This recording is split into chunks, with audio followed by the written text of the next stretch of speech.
নিজের চোখের সামনে বাচ্চাগুলা পড়তেছে কি না কিছু করতে পারলাম না, নিজে বাচ্চা হিসাবে বললাম, নিজের অনেক স্বার্থপর মনে হইতেছে ভাইয়া। আমাদের ছুটির সময় ছিল একটায়, প্লেনটা ক্র্যাশ করছে 1:15-র দিকে। তো আমরা ওই সময় আমাদের ট্রান্সপোর্টে আসি, তো ট্রান্সপোর্টের বাচ্চাদের কিছুক্ষণ আগে বের করে, 5 থেকে 6 মিনিট আগে। তো আমরা বের হয়ে ইয়ার দিকে যাচ্ছিলাম, এই সিঁড়ির দিকে। তো লাস্টে যখন গেটের দিকে চলে আসছি তখন একটা শব্দ শুনতে পেলাম। আমরা পিছনে এসে দেখি যে পুরা এই অবস্থা, মানে ইয়াটা গেছে হচ্ছে ক্লাস 3 এর উপরে, 3 এর ভবনটার উপরে। না, ওই সময় ছিল কোনো ক্লাসের স্টুডেন্ট ছিল না, কারণ ছুটি হয়ে গেছে। ওই সময় শুধু ছিল হচ্ছে যারা ডিটেনশনে ছিল, এমটি রেজাল্ট খারাপ করছে অথবা কোচিং করে, না কোচিংয়ে ছিল না, যারা এমটি রেজাল্ট করে তারা ওখানে ছিল, তো ওদের সমস্যা হয়েছে।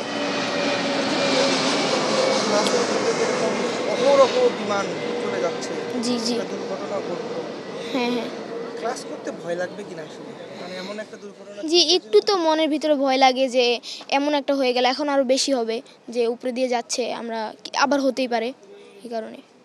ও আর আমি সেম ক্লাসেই পড়ি, একসাথেই পড়ছিলাম। তখন ও ট্রান্সপোর্টে যায়, ওর সাথে আমি বের হয়ে গেছিলাম। তখন ও বলছে আজকে রিক্সায় যাব, সবাই প্ল্যান করছি। আমরা যখন গেটের সামনে গেছি তখন পিছু থেকে একটা শব্দ পেয়েছিলাম, তখন ওই শব্দ কিছু মনে করি নাই। তারপরে ওইদিকে চলে গেছি, মানে গেটের সামনে চলে গেছি, তখন রিক্সায় উঠে চলে গেছি। তারপর বাসায় যাই খবর পেলাম যে এখানে প্লেন বিধ্বস্ত হয়েছে। ট্রান্সপোর্টে গেলে যেটা বলছিলেন তোমার বাবা, মনে হয় যে ট্রান্সপোর্টে গেলে হয়তো বা তোমার সঙ্গে একটা খারাপ ঘটনা হতে পারত।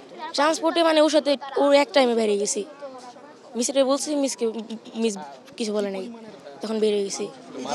ক্লাস যেভাবে একটা বিমান আসছিল, অনেকগুলো তোমার দোকান হচ্ছে, ক্লাস করতে ভয় লাগবে কিনা বা কি চাওয়া আসলে এখন হালকা ভয় থাকবে মনের ভিতরে।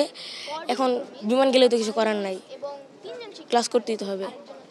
বাচ্চারও যে বাঁচামো ওই পরিস্থিতি ছিলাম না, নিজেরই বাঁচামো না বাচ্চাগুলোর বাঁচামো, নিজে বাঁচাইতে বাচ্চারা বাঁচাতে গেলে নিজে মরে যাবো। আর ওখান থেকে অনেক কষ্ট করে বাইরে হয়ে আসি। আর এখন আমাদের কিছু ফ্রেন্ড আছে, ওদের খোঁজ পাচ্ছি না, ওর পরিবারের সাথে যোগাযোগ নাই এখন। এই যে ঘটনা, সেটা তো আমরা সবাই জানি বা দেশের মানুষ সবাই শোকাহত, কিন্তু ঘটনার পরে আপনারা যারা এখানকার শিক্ষার্থী রয়েছেন তারা কি আসলে স্টেবল, মানে ক্লাস করার মতো সক্ষমতা, মানসিক সক্ষমতা কি আপনাদের খুব দ্রুতই হয়েছে বা হবে বা হয়েছে?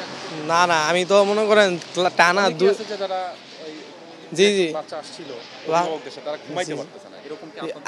আমি মনে করেন কালকেও আমি কান্না করে আসছি, আমি টানা 2 দিন কাঁদছি। আমার আত্মীয় স্বজন সবাই ফোন দিয়ে জানতেছে যে তোমার কিছু হয়েছে না, ওরা এই কথাটা মনে নিলে আমার কান্নায় মানে এত একটা খারাপ গেছে আমাদের উপরে দিয়া, মানে আমার পা এখনও কাঁপতে আছে, কি বলবো, এই কথাটা মনে নিলে আমার কান্নায়। নিজের চোখের সামনে বাচ্চাগুলা পড়তেছে কি না কিছু করতে পারলাম না, নিজে বাচ্চা হিসাবে বললাম, নিজের অনেক স্বার্থপর মনে হইতেছে ভাইয়া।